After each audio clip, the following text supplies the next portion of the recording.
Welcome to day 6 of the advent of compiler optimization, and today we're going to be looking at integer division with a constant. Let's go take a look in Compiler Explorer.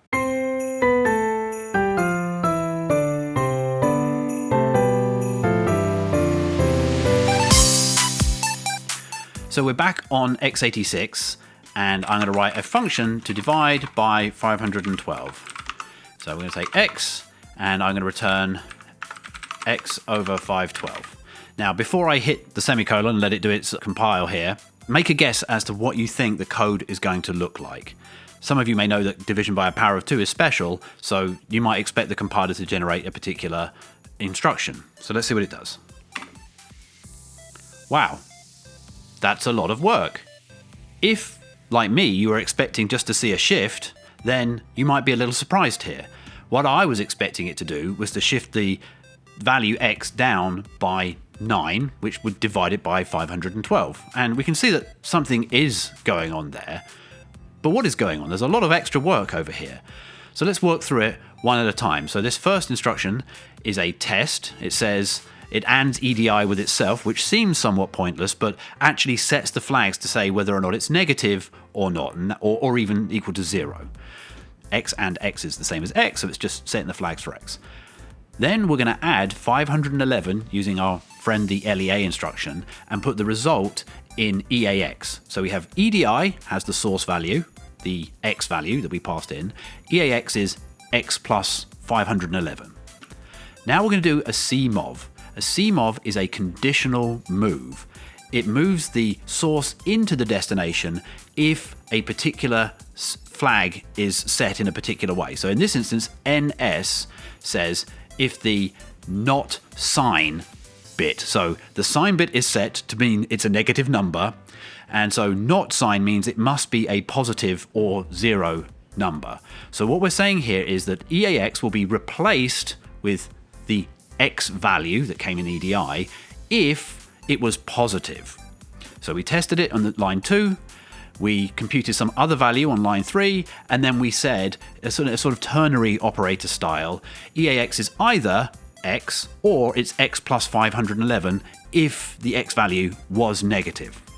And then we do the instruction that we were expecting, this SAR shift arithmetic right EAX, 9. So why is the compiler doing this? All that extra work for negative numbers. The clue really is in the fact that it's negative numbers. So the C rounding mode says that we have to round towards 0, whereas shifting arithmetic right only rounds towards negative infinity. Just taking -1 as an example, which is a bit pattern of all ones, if you divided -1 by 2, C says the result is 0. We rounded to -1/2 and it rounded up towards 0.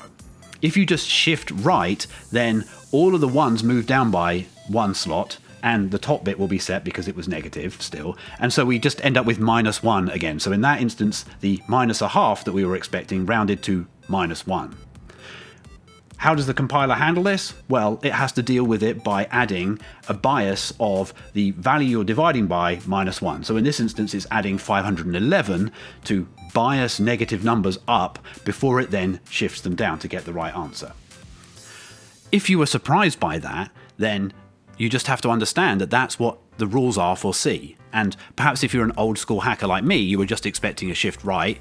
Well, there you go. You have to understand what it is that you're asking the compiler to do. So what if you just wanted a shift? Well, the simplest thing to do is to add a U here. Now I've got all the warnings on that tells me that I'm mixing signed and unsigned, so I actually need to do unsigned here and then unsigned up here. But just making it an unsigned operation turns it into the instructions you might expect. Again, x86 forces us to have to move between registers in order to take the X value input in EDI and put the result in EAX, so that's why there's a MOV, but now it's just a shift right.